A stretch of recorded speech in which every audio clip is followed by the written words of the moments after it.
It's about 12 months since we last spoke.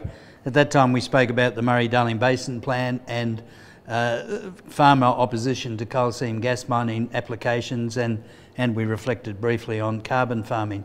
What's happened in the last 12 months?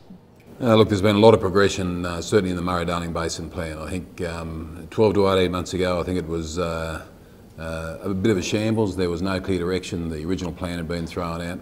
I think now they're getting very close to getting into a position where the Minister will take it to Parliament.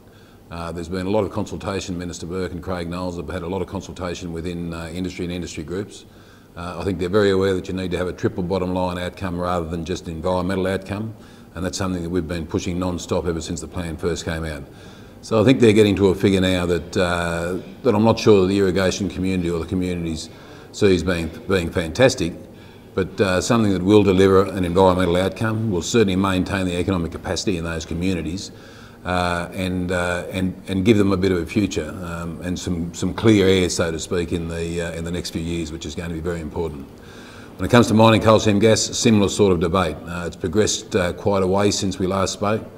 There has been tremendous elevation of this to a federal level, whereas previously it really wasn't being tackled at the federal level, it was more at a state level. I think the mining and the coal seam gas companies especially are really trying to engage with the industry and engage with the communities. I think they've got a clear understanding about what the concerns of the agricultural industry are, and I think they're trying to work their way through a lot of those problems, and that is in the development stage and obviously keep happening.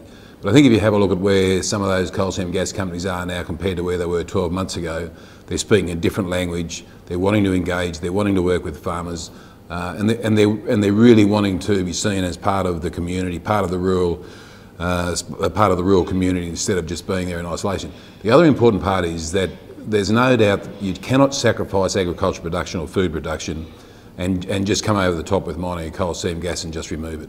And they realise that they need to work together. We need to get dual outcomes out of this, and in some ways that'll benefit rural communities through that extra money going back into them, and in other ways we can still maintain that agricultural capacity, which is very important.